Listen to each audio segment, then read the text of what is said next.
Assalamualaikum warahmatullahi wabarakatuh. Perkenalkan, nama saya Suhardi Rustam, Eskom Mkom. Saya merupakan dosen tetap di Universitas Ihsan Gorontalo. Adapun kualifikasi pendidikan saya adalah S2 di Teknik Informatika dengan bidang fokus data mining, S1 di Teknik Komputer dengan bidang fokus jaringan komputer. Untuk jabatan fungsional saya adalah asisten ahli. Mata kuliah yang saya ampu adalah mata kuliah logika dan pemrograman dengan jumlah SKS 3 SKS. Saya mengajar secara terjadwal di kelas semester 1. Untuk mata kuliah yang saya ampu merupakan mata kuliah dasar yang akan mempengaruhi mata kuliah berikutnya, khususnya mata kuliah pemrograman. Untuk teknik mengajar saya yaitu seperti spesifik, individual, dan unik. Spesifik yaitu mengajarkan dan menjelaskan secara detail dari konsep-konsep teori dan bahasa pemrograman. Dan secara spesifik yaitu melatih kepada mahasiswa untuk tugas-tugas tertentu dan bisa dilihat langsung dari hasil tugas tersebut. Adapun untuk penilaian saya yaitu memberikan tugas kepada mahasiswa secara individual, secara kelompok, dan secara per kelas. Untuk deskripsi mata kuliah yang saya ampu dari mata kuliah logika dan pemrograman dengan jumlah SKS 2 SKS, dan selama perkuliahan saya mengadakan perkuliahan sebanyak 16 kali perkuliahan atau pertemuan. Untuk teknik mengajar, saya menggunakan teknik spesifik, individual, dan unik. Unik di sini dimaksudkan adalah setiap pertemuan mahasiswa dimotivasi untuk meningkatkan kemampuan belajar dan eksperimen untuk mata kuliah logika dan pemrograman. Pengaplikasiannya adalah yaitu memberikan tugas kepada mahasiswa secara individual dan berkelompok. Pada awal perkuliahan, saya akan menyampaikan kepada mahasiswa tentang aturan perkuliahan dalam bentuk rencana pembelajaran semester. Dalam rencana pembelajaran semester ini diatur bagaimana dosen bisa memberikan materi ini sampai selesai atau sampai ke 16 pertemuan. Di dalam RPS saya akan menjelaskan kepada mahasiswa bahwa capaian yang harus dicapai dalam bentuk program studi, dalam bentuk pengetahuan umum, dalam bentuk keterampilan dan capaian dari mata kuliah ini sendiri. Berikut dengan deskripsi mata kuliah. Untuk capaian perkuliahan dari segi prodi, ada pengetahuan umum dan pengetahuan khusus yang harus dipahami oleh mahasiswa. Untuk pengetahuan umum, dasarnya itu bahwa mahasiswa tetap harus menguasai pengetahuan secara teori dan bisa dijelaskan secara spesifik. Untuk keterampilan, mahasiswa harus bisa menguasai teknik dalam logika dan teknik dalam pemrograman. Di dalam RPS tersebut juga akan dijelaskan capaian mata kuliah yang harus dikuasai oleh mahasiswa. Yang pertama, bahwa mahasiswa mampu menunjukkan sikap yang bertanggung jawab atas pekerjaan di bidang keahlian yang dikuasai secara mandiri. Yang kedua, mampu mengidentifikasi masalah dan kebutuhan komputasi dan juga berkontribusi kepada masyarakat. Yang ketiga, bahwa mahasiswa harus menguasai ilmu yang dapat membangun sebuah aplikasi berikut dengan fitur-fitur sederhana. Yang keempat, memiliki pengetahuan dan kemampuan menggabungkan modul-modul yang sederhana untuk aplikasi yang sederhana. Yang kelima, memiliki kompetensi sebagai software engineering atau system development. Di dalam RPS ini juga dijelaskan tentang deskripsi mata kuliah. Mata kuliah ini membahas tentang pemahaman dan penggunaan algoritma yang dijadikan dasar dalam penyelesaian suatu masalah yang berkaitan dengan logika dan diimplementasikan dalam suatu bentuk latihan-latihan secara intensif guna meningkatkan kemampuan dan solusi untuk pemecahan masalah. Berikut dengan implementasi sederhana dengan mengaitkan logika yang sudah dipahami oleh mahasiswa.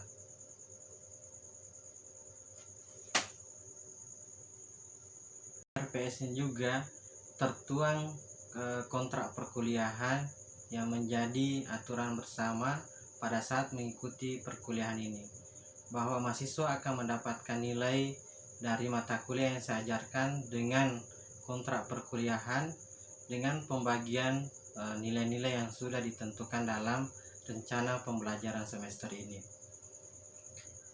Adapun penilaiannya adalah bahwa keaktifan itu dengan porsi 30%, untuk mid 30% dan untuk final 40%. Itu adalah persentase dari pengambilan nilai dan penilaian terhadap mahasiswa selama mengikuti perkuliahan ini berlangsung.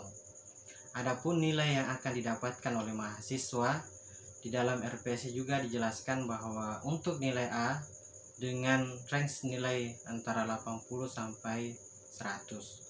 Untuk nilai B dengan range nilai 70 sampai 79.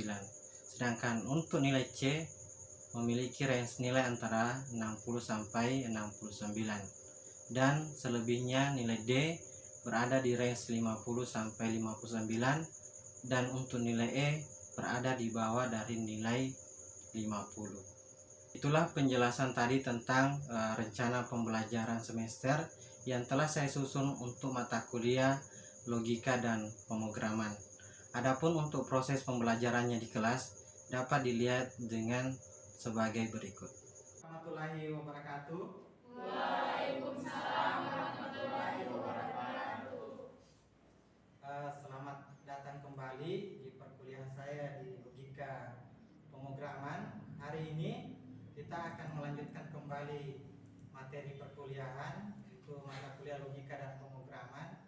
Sebelum lanjut, yang ingin saya sampaikan adalah selama perkuliahan ini berlangsung ada hal-hal yang perlu dan harus dipahami serta yang harus dikuasai selama mata kuliah ini berlangsung. Yang pertama, kalian harus paham apa itu namanya logika. Kalian harus paham apa itu definisi dari logika, dan kalian harus paham apa itu contoh dari logika. Itu yang harus kalian paham. Yang kedua yang perlu juga kalian pahami dan kuasai adalah apa itu bahasa pemrograman atau pemrograman. Apa definisinya, apa contohnya, kemudian kategori-kategori pemrograman juga itu apa itu yang perlu kalian kuasai selama perkuliahan ini berlangsung. Yang ketiga, kalian harus paham bagaimana logika diterapkan di bahasa pemrograman. Itu penguasaan yang selama perkuliahan wajib kalian tahu. Itu capaian pembelajaran perkuliahan ini. Yang terakhir, bagaimana logika dikonversi atau dialihkan ke bahasa pemrograman. Itu capaian pembelajaran di pertemuan saya saat ini. Itu. Setelah menguasai itu, yang ingin saya sampaikan selanjutnya adalah ada beberapa referensi buku yang saya sudah atur dengan baik sebagai materi perkuliahan. Beberapa buku yang berbahasa Inggris saya gunakan, kemudian berbahasa Indonesia juga saya gunakan untuk melengkapi perkuliahan logika dan bahasa pemrograman. Seperti contohnya yang kalian lihat itu buku dari penerbit paket publisher yang dengan judul Learning Python, itu berbahasa Inggris. sering digunakan. Selanjutnya yang kita harus pahami adalah menyusun logika dan algoritma. Jadi kalau menyusun logika, misalnya pengetahuan yang saya miliki adalah pergi ke kampus pada sore hari. Jadi saya akan menyusun dengan konsep bahasa Indonesia, yaitu SPOK, subjek, predikat, objek. Saya pergi ke kampus. Itu susunannya saya. Kenapa saya harus menyusun? Saya pergi ke kampus, caranya saya menyusun itu saya menggunakan teknik algoritma. Yang mana sebagai subjek, yang mana sebagai predikat, dan yang mana sebagai objek.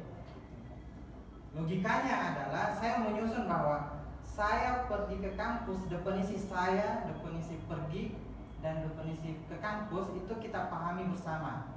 Bahwa saya sebagai pelaku, pergi sebagai predikat, dan ke kampus itu sebagai objek. Contohnya, saya pergi ke kampus. Kalau konsep logika, konsepnya kan definisinya logika adalah menyusun susunan pikiran ke dalam bentuk bahasa atau yang bisa diketahui. Itu logika. Pada saat akan disusun, misalnya bagaimana saya bisa menyusun kalimat dengan konsep subjek, predikat, objek. Pada saat kita berpikir bagaimana menyusun subjek, predikat, objek, kita menggunakan teknik algoritma. Situ. Saya pergi ke kampus itu susunan katanya itu menggunakan logika. Susunan kata yang kita pahami, saya pergi ke kampus, saya pergi ke kampus itu kita menggunakan teknik logika penyusunannya. Kemudian susunannya yang kita ingin susun adalah menggunakan algoritma.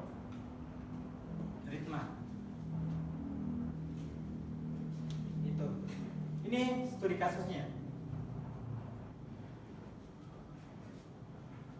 Selanjutnya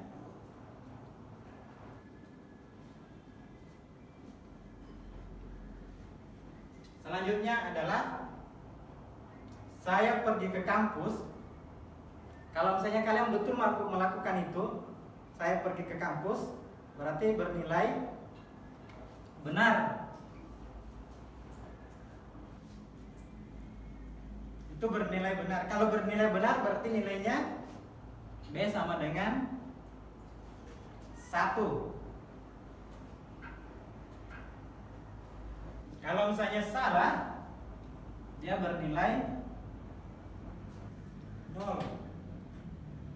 1 dan 0 itu nanti akan dibawa ke dalam namanya data. Jadi setelah disusun, kemudian memakai algoritma, kemudian dinilai. Nilainya kalau dia benar bernilai 1, kalau salah dia bernilai 0. 1 dan 0 itu nanti akan masuk ke dalam data. Makanya nanti setelah diprogram ada namanya struktur data.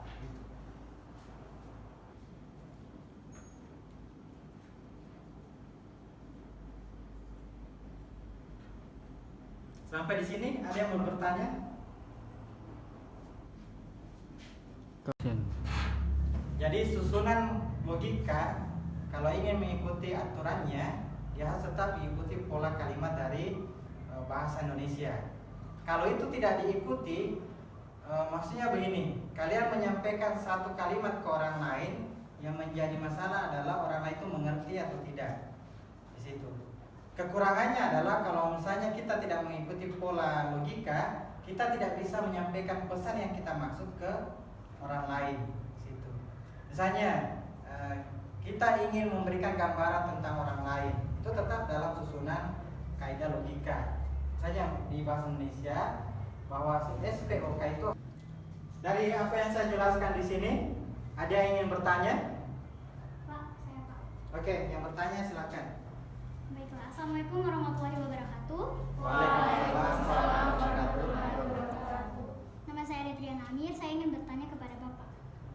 Nah, dampak apa saja yang dapat mempengaruhi seseorang ketika ia tidak mampu menguasai ilmu logika? Menurut Bapak, apakah itu akan dipaksakan atau hanya dibiarkan begitu saja? Sekian dan terima kasih. Baik, terima kasih. Terima kasih atas pertanyaannya. Dampak apa saja yang terjadi apabila tidak mengetahui ilmu logika? Yang perlu kita ketahui tentang ilmu logika, kita lihat dulu dari definisinya. Definisi ilmu logika adalah cara menyusun sebuah kalimat yang bisa bernilai benar. Misalnya, hari ini saya sedang belajar. Kalau pada kenyataannya itu benar, sesuai kalian lakukan, itu bernilai benar. Jadi susunan logika kalau ingin mengikuti aturannya, dia harus tetap mengikuti pola kalimat dari bahasa Indonesia. Kalau itu tidak diikuti, maksudnya begini, kalian menyampaikan satu kalimat ke orang lain, yang menjadi masalah adalah orang lain itu mengerti atau tidak. Di situ. Kekurangannya adalah kalau misalnya kita tidak mengikuti pola logika, kita tidak bisa menyampaikan pesan yang kita maksud ke orang lain. Situ. Misalnya kita ingin memberikan gambaran tentang orang lain, itu tetap dalam susunan kaidah logika. Misalnya di bahasa Indonesia bahwa SPOK itu harus benar. Kalau itu tidak diikuti, kita tidak mampu menggambarkan satu pemahaman ke orang lain. Misalnya saya sore ini pergi ke kampus, kita tidak mampu memberikan orang lain tahu bahwa saya itu pergi ke kampus. Kalau misalnya saya pergi ke kampus itu dibalik, saya ke kampus pergi. Nah, kalau begitu susunannya, orang lain bagaimana dia bisa tahu atau seperti apa? Itu efek yang ditimbulkan kalau misalnya kita tidak mengikuti kaidah dari logika. Situ. Itu prinsip awalnya, bahwa menyampaikan kalimat, kata atau ke dalam bahasa itu mengikuti kaidah logika. Logika mensyaratkan bahwa setiap pernyataan itu harus benar. Situ. Saya pikir itu bisa menjawab apa yang ditanyakan. Ya. Oke, terima kasih. Yang lain lagi? Saya Pak. Oke. Baik, terima kasih. Assalamualaikum warahmatullahi wabarakatuh. Waalaikumsalam warahmatullahi wabarakatuh. Perkenalkan, nama saya Muhammad Rafiq Anwar.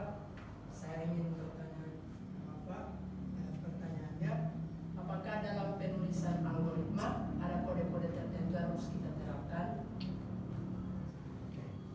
Apakah dalam penulisan algoritma ada kode tertentu? Mungkin kode itu cara-caranya ya. Oke. Baik, terima kasih atas pertanyaannya. Jadi berangkat dari definisi algoritma, dia adalah langkah-langkah dalam menyusun satu permasalahan. Misalnya saya ingin pergi ke kampus. Langkah pertama yang harus kita siapkan bagaimana? Misalnya saya harus bersiap dulu. Misalnya bangun tidur, mandi, makan, kemudian pakai pakaian, siapkan kendaraan, baru pergi ke kampus. Itu langkah-langkahnya. Masalah kode-kodenya itu nanti dilihat dari setiap bahasa pemrograman. Tapi kalau untuk yang dimaksud langkah-langkahnya, ada urutan yang kita harus lakukan. Kalau tidak sesuai itu, langkah-langkahnya tidak benar. Misalnya saya bangun pagi, langsung pergi ke kampus. Tidak mandi dulu, tidak makan dulu, atau tidak berpakaian dulu. Itu yang akan ditimbulkan kalau tidak mengikuti aturan dari algoritma. Dan algoritma memberikan kemudahan bahwa bisa diselesaikan masalah itu dengan baik dan secara rasional dan bisa diterima. Sehingga benar langkah-langkahnya. Bahwa saya bangun pagi, pergi mandi, makan, kemudian siap-siap pergi ke kampus.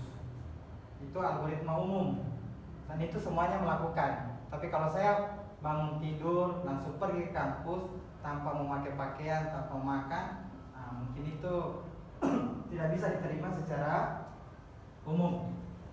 Itu masalah kode-kodenya itu nanti dilihat dari bahasa pemrograman apa yang kita gunakan. Kalau Python dia mengikuti urutan pertama apa, kedua apa.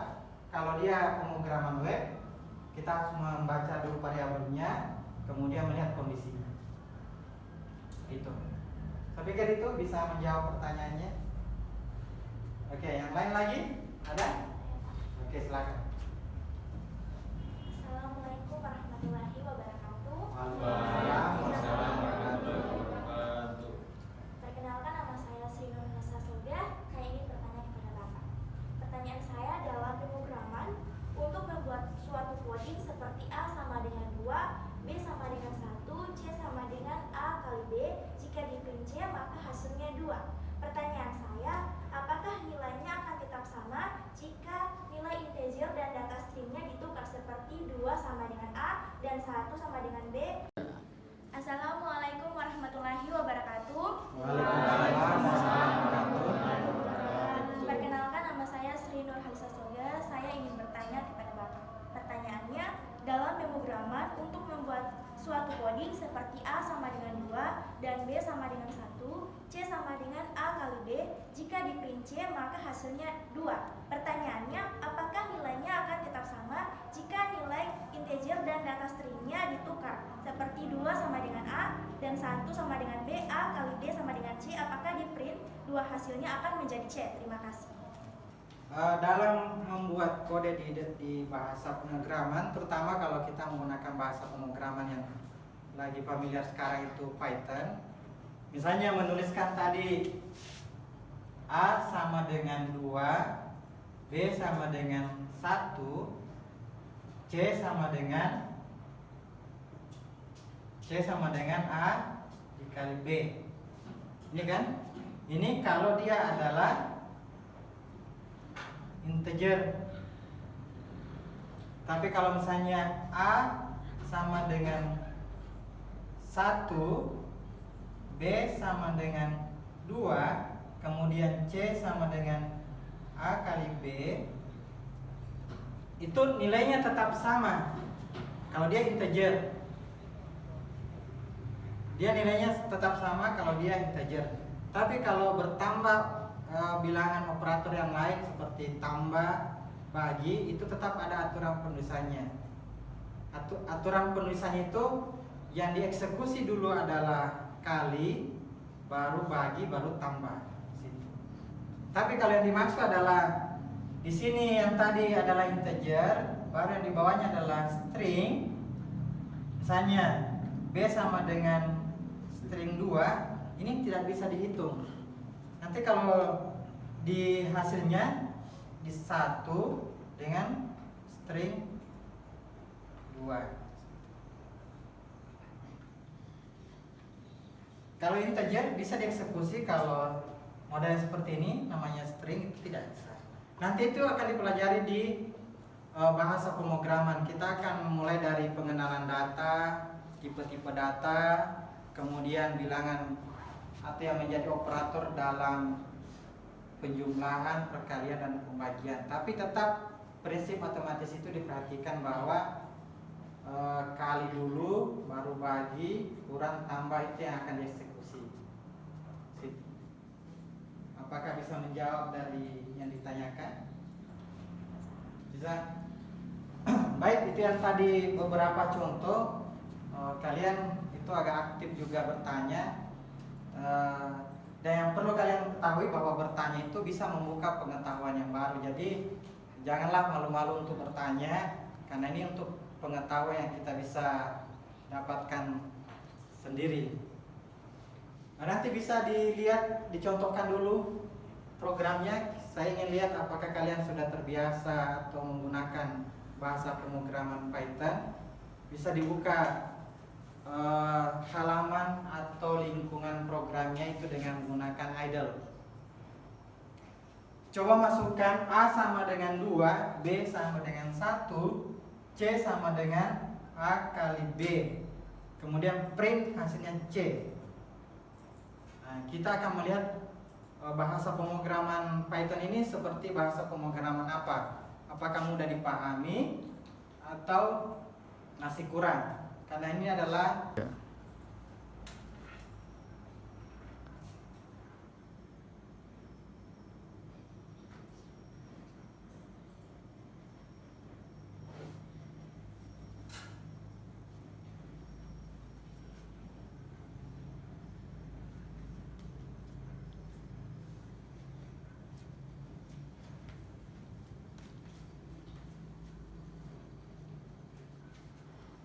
oke, ini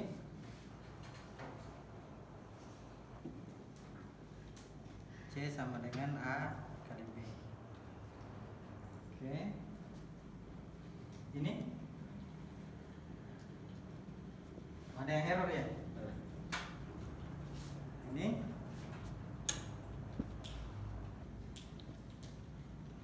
oke.